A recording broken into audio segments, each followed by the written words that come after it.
Okay, you guys, never mind about unscrewing these screws in order to remove the heat shield. You really don't need to. All you have to do is just remove the black tops that were covering the screws. Just remove those and the heat shield should come off very easily. Surprisingly, I thought they were screwed in with, yeah. Really don't need it. You don't need to do anything hard to remove this. Alright, as you can see, there is this part that can be removed. On the video, on the person that I saw doing this, he wouldn't recommend removing it like this, but instead recommended removing this part, like grabbing it somewhere in the middle in case you don't break this off. So, I might just have to risk this with one hand.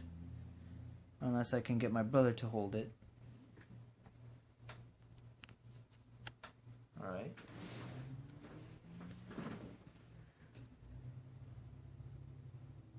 From what he said, this should come off, but sometimes I always doubt myself a lot. Oh dear. I heard a crack. I heard something and I don't know what it is.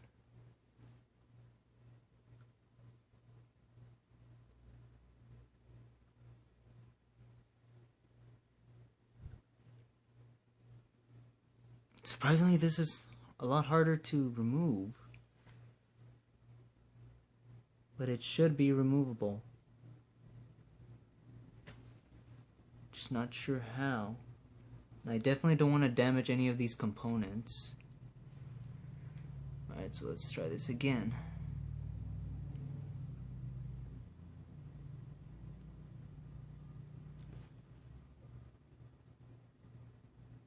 Okay. I'm just gonna skip over you guys on trying to see if I could figure out a way to remove this. And of course I will tell you, so I'll skip over. Alright, so I managed to take this thing off, and one of the things I found out about this is that it's just really hard to pull this out. As you would see a couple seconds or minutes ago, it was like this. All you have to do is just simply get a good grip on the middle and just like pull. Just pull. Don't be afraid of breaking it. You just need to pull very slowly and carefully. So that's what I did, and it did come off. I thought I would have to unscrew the whole thing so that way it can like easily be taken off. No, I just simply did it again, just kept on pulling it slowly, and it came off. So now I'm guessing I'm not going to put back the screws. I'm just going to use these screws as an example now that I've already done it.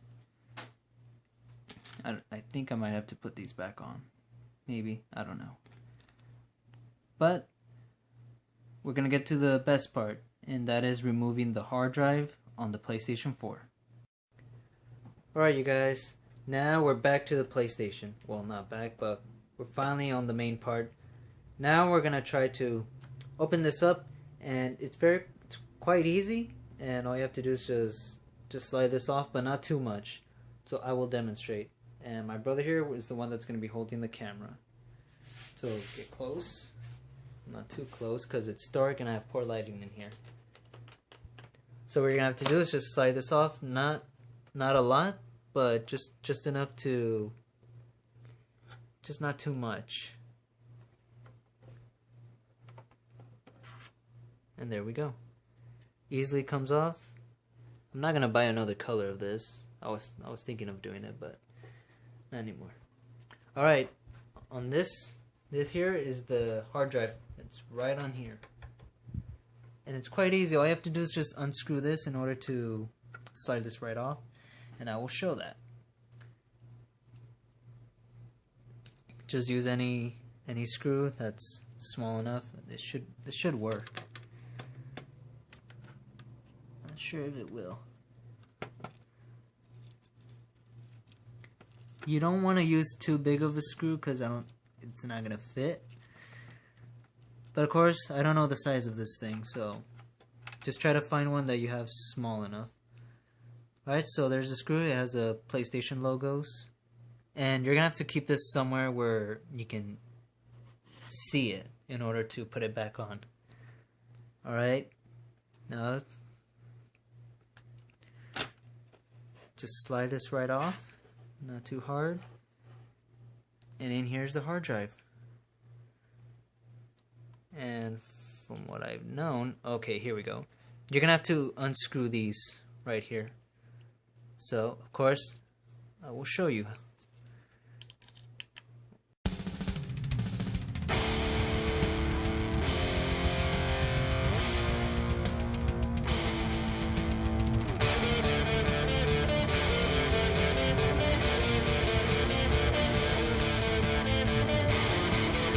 And of course there seems to be some sort of like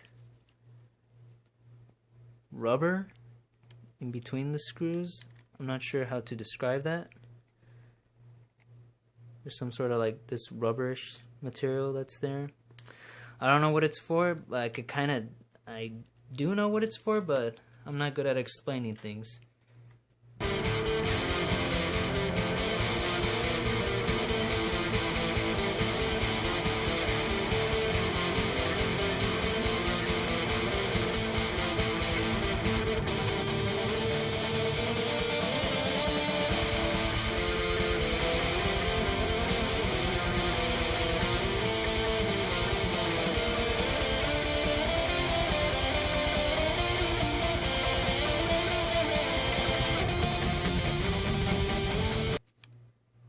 Alright, we didn't lose any of the rubber stuff, so that's good.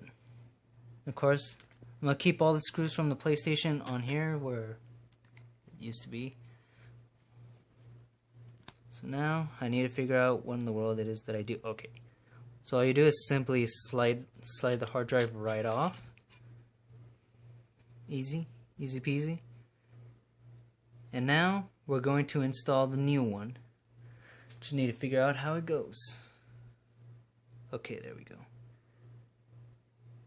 To match how it goes. See, they're the same size, 2 terabyte, 500 gigabytes. And of course, this is from Samsung. The hard drive's from Samsung. And of course, you could try to go buy a similar one. A similar hard drive that's related to Samsung, or is Samsung, but much more memory capacity. But I couldn't find any external Samsung hard drives, so I simply went for the SEAGATE. And since I was watching a lot of videos on people using the SEAGATE, I felt that I can trust them. Alright, now like I said, you're gonna also have to remove these screws in order for it to fit. Because if I had the other screws on this side, it wouldn't fit. So now I'm just going to remove these screws.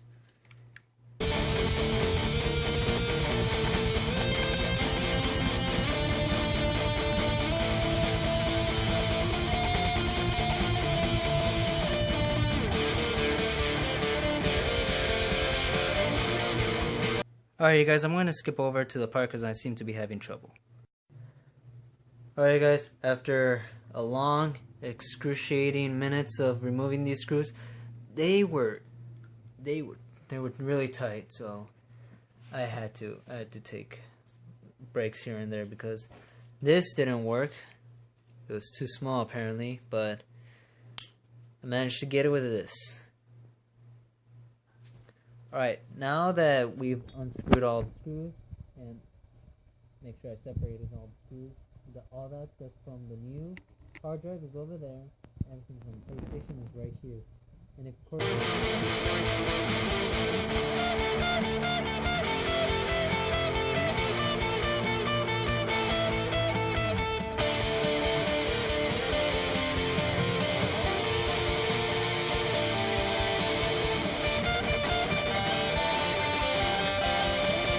the metal plate, and make sure, I'm guessing all these would connect somewhere in here. From what I'm seeing, yeah, it's the same thing, same hard drive, same everything. So simply slide it back in. Wait, doing something wrong here. I forgot to put in the screws. Alright guys, I'm gonna skip over that part. Alright you guys, I've got the new hard drive already on here, put in the screws, as you can see. Now, what did I do with the old one? Well, I put it back in here, and as you can see, I put the heat shield, I put the screws, the taps on the screws, I put everything back. It fits perfectly, so it's the same size as the new one. So what you have to do is just close it up. You could close it all the way. You don't have to close it all the way. I prefer not to because I don't want to.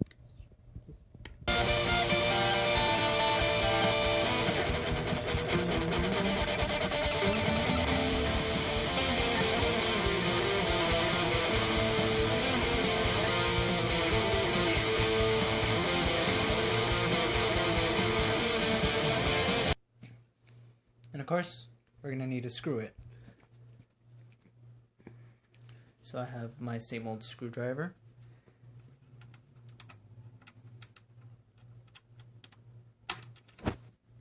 Come on.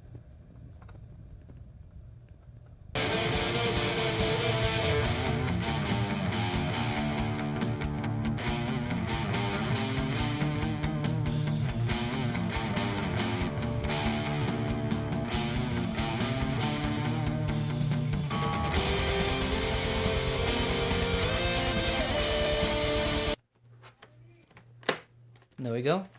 Now, new hard drive. Now all we have to do is connect it back into wherever it is you had it on a shelf or anything. But we're gonna need the new PlayStation update, and I will show you that in a while.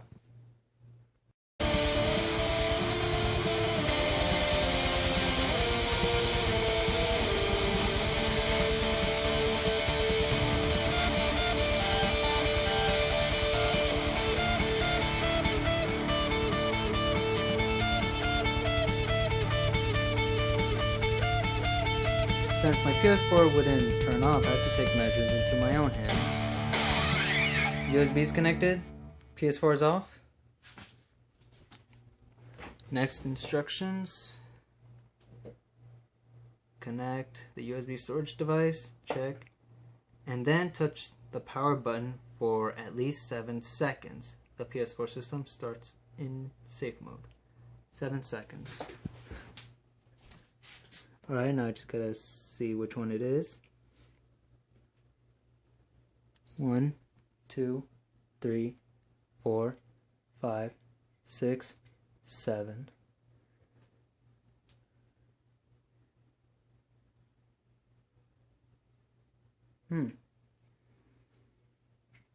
One, 2, 3, 4, 5, 6, 7.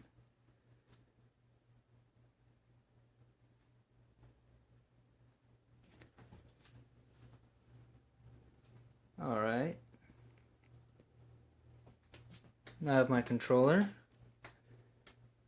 Oh, there's a wire connected. Turn on DualShock. Alright.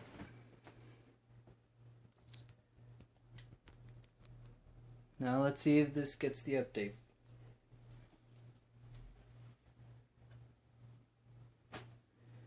Better.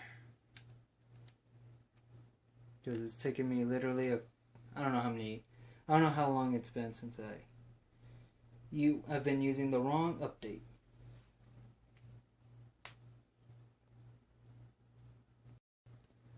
Alright, so finally it received the update. So now we go into this screen. The PS4 will be initialized.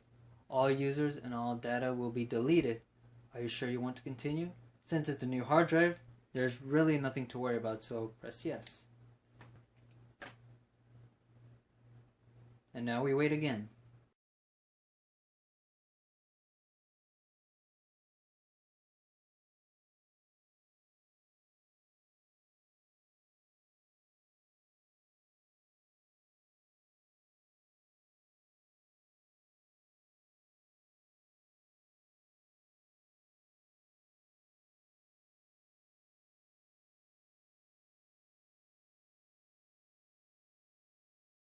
%.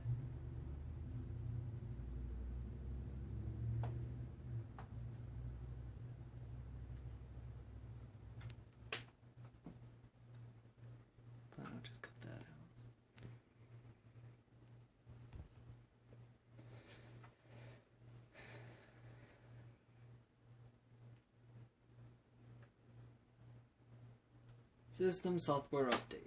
Alright.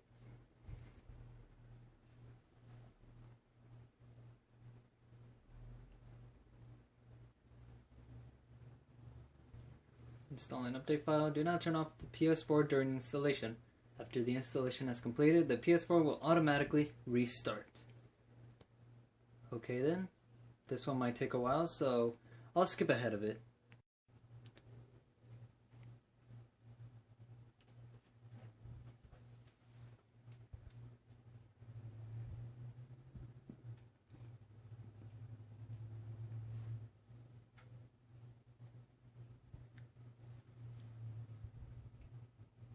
Alright, from what I read, the PS4 should restart.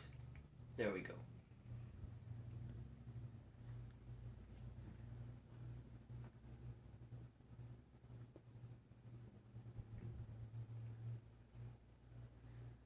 A lot of installing and waiting.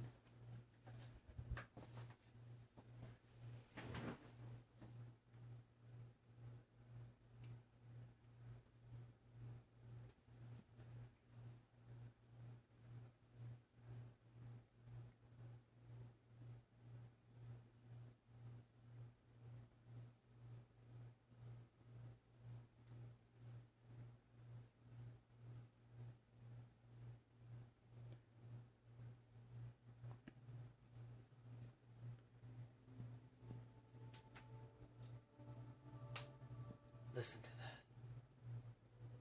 that. It's almost as if it was brand new. Alright. Wire. Controller.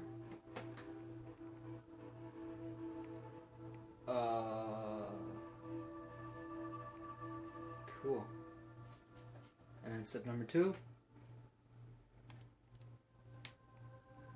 Alright, which language do you want? English and okay, there we go.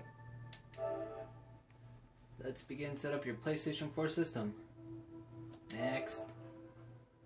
I might cut out some private stuff, but I'll continue rolling and skip those stuff. Wi-Fi. Yeah. Alright, I just connected the internet. Check network environment. Literally, the box is right next to the PlayStation. No, I don't have the camera, so I'm gonna skip that. Which time zone are you? There we go.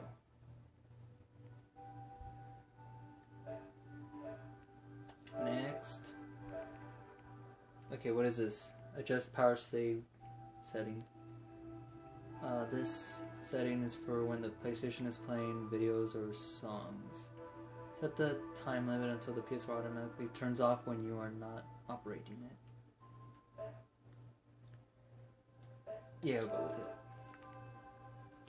Select the feature you want to use in rest mode. The more you select, the more power the PlayStation will consume. We'll just leave everything as it is. Yes, so I'm not going to change anything. Of course, accept.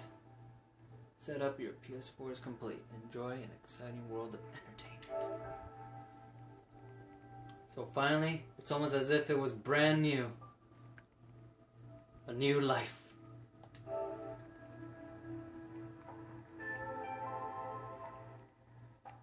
Alright you guys, now I'm guessing all that's left to do is basically sign into your PlayStation Network and you're good to go. But of course, I will show the installing of your game progress. So I'll skip to that part. Alright, welcome back. Now that we have the games installed, and to be honest you guys, right now this is actually I don't know, like a week ago. This video was done weeks apart from the parts where I was opening my PS4, talking to you guys about the hard drive. And I want to tell you a little bit of a few things that happens when you're going to once again log into your PSN account and install your games. So your dashboard would be like as if you got it brand new. All you have to do is just simply log in back to your PSN account, log in back to your games, simply install them in. But one of the most disappointing things is that they're gonna have to get all the updates of all the games you have, so it's gonna take you hours, perhaps even days, if you have bad internet, to get the updates of the game. And apparently some games did save, even with the old hard drive gone. Some of the games that I've hardly ever played, like for example Broken Age, I never played it, but it's still in my library. So some of the games will stay with you, or should I say most of the games will stay with you. So you don't have to worry in case you do have some games in the library, you will get them once you log in back. Same with your trophies. You'll get all the trophies back, but you won't have the full games in. So all you have to do is just, if you have it in disc, just simply put the disc in, get the update, and once you have all the games in, you want to download your progress, because you don't want to lose what you have done. So now we go to Application Save Data Management. Save data on USB storage device. Manage save data on a USB storage device. You can copy save data to system storage. Right? We don't want to go there. Copy to system storage. Now if you guys hear something in the background, that's just the other TV on. Right, so here are the games that I have in the USB. Now I did get their progress. Now one of the most disappointing things that I found was that if you don't have the digital copy of the game or the hard disk copy of any game, you won't be able to download the progress you've done. For example, FIFA. I don't have FIFA 16, and since we don't have it, we cannot get our saved data. For example, select all, copy. Cannot copy. The application for this saved data is not installed. What that means is basically the game, it's not installed. But that is also one of the ways so you can get your progress. Right now it's just a different situation since I already got all my progress inside the system storage. If you were to have the game, it would just show a loading bar with how many files that were in it. So once you have the games in, log into your PSN account, everything should be back to normal. Even your PlayStation themes will be saved automatically, so you won't have to re-download them again. It's also one of the cool things. So now I have a 2 terabyte hard drive, and so far for the past week nothing's gone bad. So I think the SEAGATE is a good enough hard drive for the PlayStation. Alright, so thank you guys so much for watching, and I hope to see you again soon.